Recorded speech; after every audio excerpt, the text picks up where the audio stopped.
Akkam jirtan nageenyi badhaadha kun miidiyaa Nubiyaati. Falaasamni ida'amuu fi saba Oromoo akkasumas falaasamni ida'amuu fi biyya Itoophiyaa kana akkamiin ilaalta? Oromoon akka Oromootti akka sabaatti akka hin jiraanne taasisaa ida'amuun kun warra jedhanii mudhii hidhatee mormuutu jira. Sirriidha jirri kun. Namni falaasamni ida'amuu hubate nama qarooma kuush civilization hubate jeetee jaata. Falaasamni ida'amuutii fi sabni Oromoo adda bahuu hin danda'amu. Maaliif piroojeektii Oromooti. Namni kun saayikooloojii Oromootiin guddate. Falaasamni ida'amuu fi Itoophiyaanis falaasamni ida'amuu fi Oromoonis adda bahuu hin danda'amu. Arbi teerii kee yaa'uun illeetti jidduu dhaabbatee ana dhokatoo jee. Saayikooloojii isaati isa dho'ise moo qaama isaati isa dho'ise arba kana. Warri immoo ammaan tana daldala siyaasaa kana oofan paartiin biyyaalessaa ijaaruun federaalizimii diigaa jaaniin maas isaanii nyaaraa haddateetuma moggotu garra.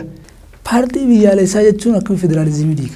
Warreen federaalizimii jalqaba ijaaranii paartii biyyaalessaa qaban. Akka feete Itoophiyaa jibbitu addunyaa yeroo deemtu paaspoortiin kee Itoophiyaa jedha. Warri faallaa ida'amuutii fi federaalizimii sabdansaa ammaan tana deemaa jiru kanaa wajjin faallaa deeman waan qabsoo tanaaf piroopagaandaaleen isaan itti fayyadaman kan dulloome kan duri sadarkaa qabsoon Oromoo har'a jirtu immoo bakka dur hin jirtu itti fayyadamni piroopagaandaa bara jalqabaa sanii wajjin qabsoon teenya deemti. Akkaan inni Oromummaa rakkoo keessatti baasuuf akka itti Oromummaa rakkoo keessatti baaftu akka itti yaadnu gargari. Kanaan adda baate piroopagaandaa bara jalqabaa har'a fayyadamuun kun waliin deemu qabsoommaa wajjin deemu. Qabsoo dur keessatti hin fayyada ture jechi gantuu jedhu ganti amma akkas jedhamu kun ni fayyada. Gantuu maalree maal jechoota isaan fayyadamu tokko jira dhiiga maal jedha akkasuma qabsoon Oromoo sadarkaa aayidooloojii siyaasaatiin yookaan yaadrimee siyaasaatiin addatti baatee piroojeektiilee ciccimaa qopheessitee saba instituushinitti saba jaarturra geenyee jira.